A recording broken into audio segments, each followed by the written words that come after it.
শুরুটা শুরু থেকেই করতে চাই, তাই অফিস অ্যাপ্লিকেশন দিয়েই শুরু হবে। অফিস অ্যাপ্লিকেশনের ওয়ার্ডটা সম্পর্কে আমরা ইতিপূর্বে অনেকটা জেনেছি।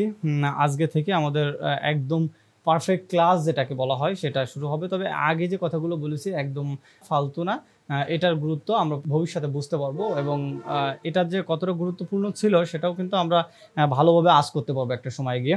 তো চলেন আমরা সরাসরি স্ক্রিনের দিকে চলে যাই। স্ক্রিনে গিয়ে আমরা টোটালি ডিটেলস কথা বলবো, আলোচনা করবো। ওকে,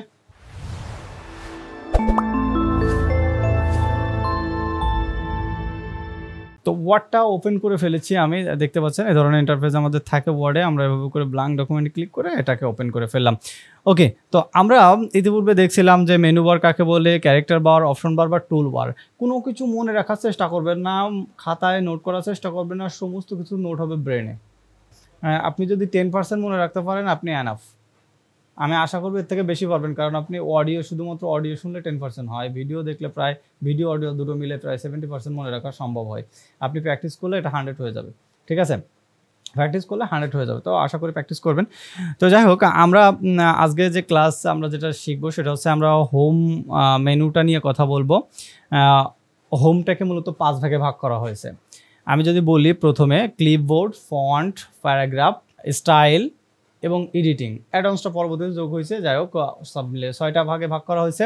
তাহলে আমরা কিন্তু এই শুরুটা করব ক্লিপবোর্ড থেকে না, আমরা ফন্ট এরিয়া দিয়ে শুরু করব। কেন আমরা ফন্ট এরিয়া দিয়ে শুরু করব? আমরা তো ক্লিপবোর্ড দিয়ে শুরু করতে পারতাম। কেন করব? কারণ এই সফটওয়্যারটা কিন্তু শেখার জন্য বানানো হয়নি, এই সফটওয়্যার কাজের জন্য বানানো হয়েছে এবং কাজ করার সুবিধার্থে যেটা আগে প্রয়োজন, যেটা যেখানে প্রয়োজন সেটা সেইভাবে ডিজাইন করা হয়েছে। তো আমরা যেহেতু শিখতেছি, তাই আমাদের কখন কোনটা প্রয়োজন হবে, আমরা এটা শিখতে শিখতে জাম করে হঠাৎ করে হয়তো বা এদিকে এডিটিংয়ে চলে আসতে পারি, আমরা হয়তো বা এখান থেকে শিখতে শিখতে ডিজাইনে চলে যেতে পারি। যদিও এরকমটা যাবো না, আমরা এক ট্যাব থেকে আরেকটা ট্যাবে যাবো না, হয়তো বা খুব কম যেতে হবে আমাদের। তো আমাদের শেখার পারপাসে আমাদের মূলত জাম করতে হতে পারে, বা আমাদের সিকোয়েন্স মেনটেন নাও করতে হতে পারে, বা আমরা আমাদের মতো করে শেখার সিকোয়েন্সটা মেনটেন করব। তো আমরা মূলত বলছি যে হোমটাকে 6 ভাগে ভাগ করা হয়েছে। ক্লিপবোর্ড এই জায়গা থেকে একদম স্ক্রিনের লেফট থেকে এই দাগ পর্যন্ত একটা হরিজন্টালি দাগ দেখতেছি, এবং এই দাগ থেকে এই দাগ পর্যন্ত এটা ফন্ট এরিয়া, এই দাগ থেকে এই দাগ পর্যন্ত প্যারাগ্রাফ এরিয়া। আশা করি বুঝতে পারছেন। এই দাগ থেকে এই দাগ পর্যন্ত আমাদের স্টাইল এরিয়া, এখান থেকে এতটুকু জায়গা আমাদের এডিটিং এরিয়া, তারপরে এখান থেকে এতটুকু জায়গা আমাদের অ্যাডভান্স, আর এই জায়গাটা আপাতত এখন ফাঁকা রয়েছে এবং এইখানটা আমরা একটা অ্যারো দেখতে পাচ্ছি। তো ওটা নিয়েও আমরা কথা বলবো। তো যাই হোক, আমরা এই যত লেখালেখি আঁকাআঁকি যা হবে সমস্ত কোথায় হবে? আমাদের এই হোয়াইট পেপারে। তো প্রথমে আমরা যেটা শিখবো বা যেটা আমরা জানবো, আমরা লেখার আগে, লেখা শুরু করার আগে যেটা করব সেটা হচ্ছে আমাদের এই যে মাউসের পয়েন্টারটা, এগুলো আমরা একটু জেনে নিই। মাউসের পয়েন্টারটা কোথায়, কোনটাকে মাউস পয়েন্টার বলে বা কী কী নাম হতে পারে এর। নর্মালি আপনারা একটা মাউস দেখেছেন, মাউসের আমি যদি আপনাদেরকে দেখাই, আমরা মাউসটা নর্মালি এইভাবে ধরবো, জাস্ট এইভাবে। হাতের অপর পিঠটা এই সাইডে এরকমটা থাকবে, জাস্ট ফ্লোরের পরে আমার এই জায়গাটা ঘষবে। ঠিক আছে, এই জায়গাটা ফ্লোরের উপরে ঘষবে, মানে আমরা যেখানে দিয়ে করব। আর যদি মাউস প্যাডটা একটা সিম্প মাউস প্যাড, এই ধরনের একটা মাউস প্যাড হলে এই জায়গাটা আমাদের হাতের এই জায়গাটা বসবে, এই জায়গাটা এই গদির উপরে বসবে, তাহলে এই জায়গাটার ব্যথা করবে না, এই জায়গাটা সর্বোচ্চ চাপটা থাকে, প্রেশারটা থাকে। তো মাউসটা আমরা যখন মুভ করব, আমি যদি হাতের উপরেই দেখাই, জাস্ট এইভাবে ধরবো আমরা মাউসটা, ধরে এটাকে এইভাবে মুভ করব, এই জায়গাটুকুর ভিতরে আমরা মুভ করার চেষ্টা করব। ওকে, তো প্রথম যখন মাউস প্র্যাকটিসটা আপনি শুরু করবেন, তখন কিভাবে শুরু করবেন? রাইট ক্লিক করবেন, এখানে রাইট ক্লিক, রাইট বাটন কোনটা? এইটা, রাইট ক্লিক। আর এটা জাস্ট ক্লিক বলবো আমরা, ওকে বাটন, ওকে করা, ক্লিক করা, এটাকে এই কি দিয়ে বলবো? এই আঙ্গুলটা দিয়ে, শাহাদাত আঙ্গুল।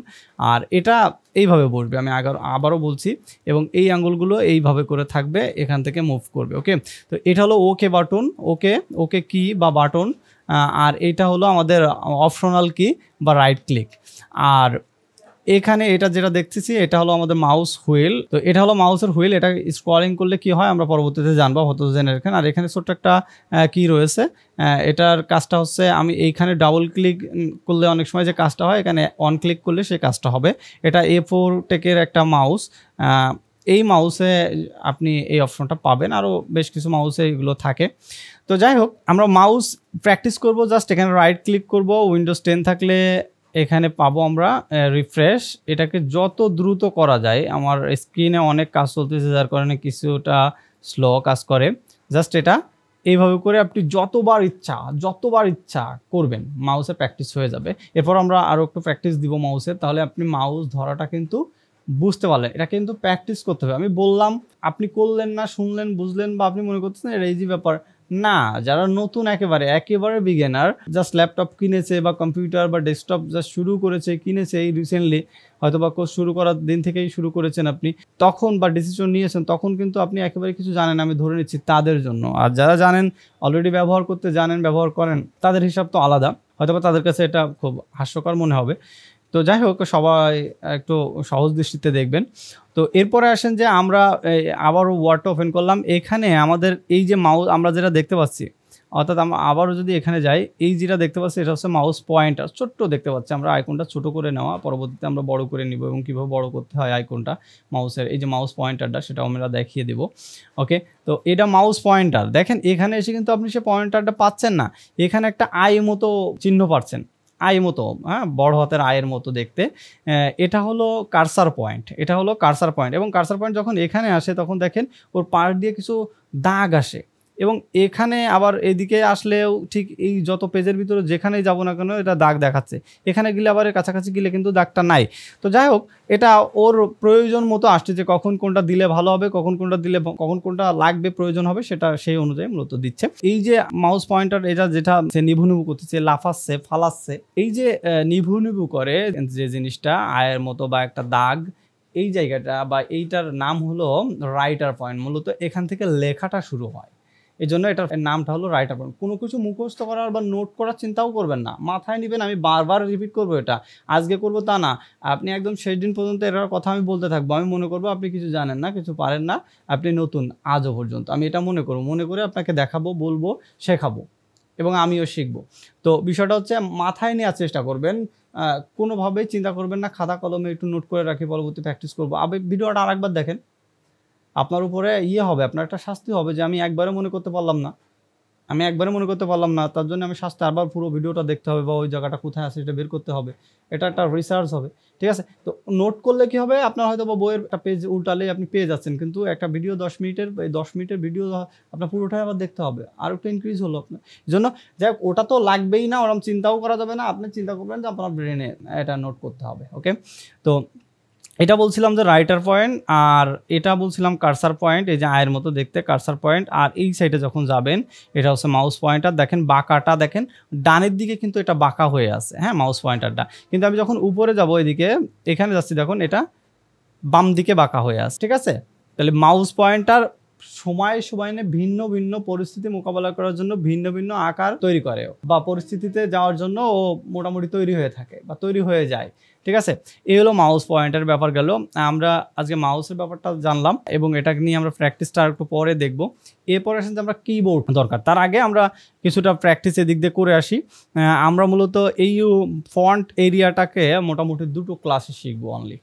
আমাদের হোমটা শিখতে একটু সময় লাগবে, ইনসার্টটা শিখতে আর একটু সময় লাগবে বেশি, তারপরে দেখবেন এগুলো খুব দ্রুত হয়ে যাচ্ছে, হ্যাঁ, মানে ওভারঅল।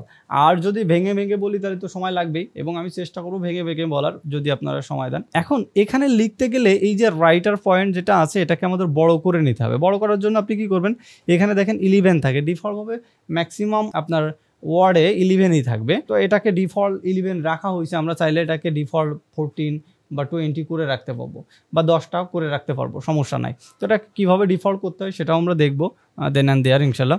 তো এখান থেকে এবার এই যে এখানে একটা অ্যারো রয়েছে, অ্যারোর ভিতরে গিয়ে আমরা মোটামুটি 36 বা 48 দিয়ে দেবো। আমরা এখানে 36 দিলেই ভালো হয়, 36 বা 28 দিয়ে রাখলাম আমি, সমস্যা নেই। একটু বড় করে দিবেন, কারণ আপনি এটা যত বড় করে লিখবেন আপনার চোখের প্রেশারটা তত কম প্রয়োজন হবে। আমি লেখা শুরু করছি। হাতটা কিভাবে বসাবেন সেটা আমি একটু দেখিয়ে দিতে চাই।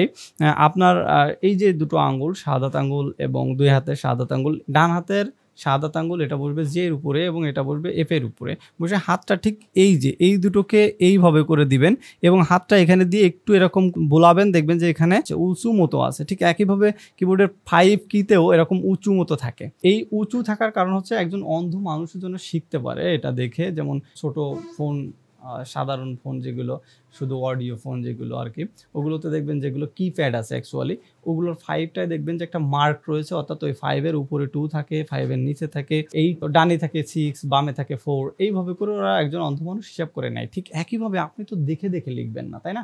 তো আপনাকে হাত দিয়েই বুঝতে হবে যে এটা আমার কোন অক্ষর। যেমন আমাকে চোখ বেঁধে দিলেও কিন্তু আমার যদি চেয়ারে আবার বসা দেয়, সামনে যে কোনো কিবোর্ড থাকলে আমার হাত দিয়ে বসবে একদম ঠিক ওই জায়গাটায় গিয়ে। তো এইভাবে করে হাতটা দিলাম, দিয়ে হাতের এই অংশটুকু আপনি যতটা পারা যায় এইভাবে ক্লোজ করে নিয়ে যেতে হবে কিবোর্ডে। হ্যাঁ, আমি দেখাই দিচ্ছি, এটা যতটা পারা যায় ক্লোজ করে নিতে হবে। হ্যাঁ, তো এভাবে ক্লোজ করে নিয়ে তারপর আপনি লিখবেন। আপনি লিখলেন, ধরে নেন আপনি শুরু করবেন কীভাবে, প্রথম এ, তারপর এস, তারপর ডি, এফ, এভাবে করে মুখ দিয়ে উচ্চারণ করবেন না, আপনার ভিতর থেকে উচ্চারণ করতে হবে। J K L semicolon space A S D F space J K L semicolon space, এইভাবে করে লিখতে হবে। এইভাবে করে আপনি লিখতে থাকেন। আজকে অন্তত মিনিমাম কতগুলো ওয়ার্ড লিখবেন আমি এখানে দেখা দিচ্ছি কতগুলো ওয়ার্ড আছে। আমি 4টা ওয়ার্ড লিখেছি, 1টা ওয়ার্ড, 2টা ওয়ার্ড, 3টা ওয়ার্ড এবং 4টা ওয়ার্ড। এইভাবে করে আপনি মিনিমাম 500 ওয়ার্ড লেখেন, মানে ম্যাক্সিমাম, মিনিমাম না, ম্যাক্সিমাম 500 ওয়ার্ড লেখেন, মিনিমাম 200 ওয়ার্ড লেখেন। লিখলে দেখবেন যে আপনার হাত ইজি হয়ে গেছে। প্রথমে হাত ব্যথা করবে প্রথম দিন, দ্বিতীয় দিন আর ব্যথা করবে না। তবে আঙ্গুলটা এইভাবে রাখার চেষ্টা করবে, এরকম সোজা যেন হয় এবং এর দূরত্বটা যেন খুব কম পরিমাণে হয়। এই দূরত্বটা যেন খুব কম পরিমাণে হয়, মানে হাতটা এরকম রাখবেন না, এরকম রাখবেন না, এত দূরত্ব এরকম। তাহলে পরবর্তীতে আপনি উপরে নিচেগুলো মুভ করতে পারবেন খুব দ্রুতই। ঠিক এইভাবে করে। হ্যাঁ, আমি যদি লিখি,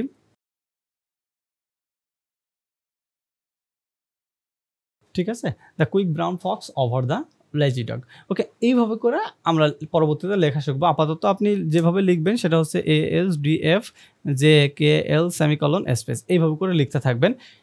ভুল যাবে, আপনার মাথায় রাখতে হবে। ভুল গেলে ব্যাক স্পেস দিয়ে মুছবেন না, স্ক্রিনশট দিয়ে আমাদেরকে দিয়ে দেবেন।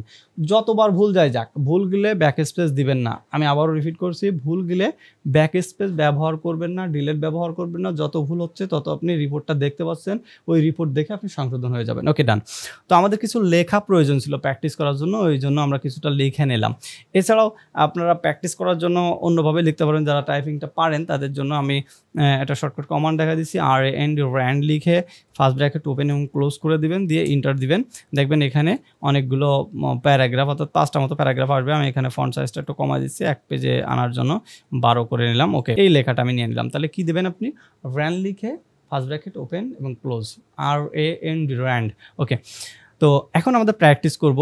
আমরা প্রথমে জানবো ফন্ট এরিয়াটা। আমরা ফন্ট এরিয়াকে বলছি যে 2 দিনে শিখবো। আমাদের নিচেরটা প্রায় 1 দিনও হবে, আর উপরেরটা নিচেরটার কয়েকটা থাকবে, সে মিলিয়ে আমরা 1 দিন শিখবো। ওকে, তো মাউস প্র্যাকটিসটা করবেন কিভাবে, আমি যদি একটু জুম করে দিই।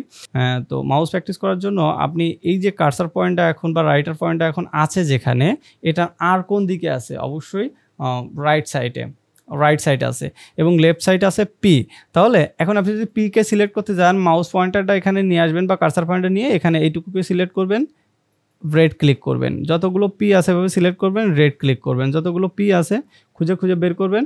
যদি রাইট সাইডে থাকে তাহলে রাইট সাইডে হালকা করে টান দিবেন, পি সিলেক্ট করবেন। এইভাবে রেড কালার করতেই থাকবেন যতগুলো পি আছে। মিনিমাম ধরে নেন 50টা মতো আপনি করবেন, পি খুঁজে পেলে 50টা যদি থাকে। তো যাই হোক, আমরা সিলেক্ট করে ফেলছি এবং একটা কালার কীভাবে করতে হয় সেটা কিন্তু দেখে ফেলছি অলরেডি।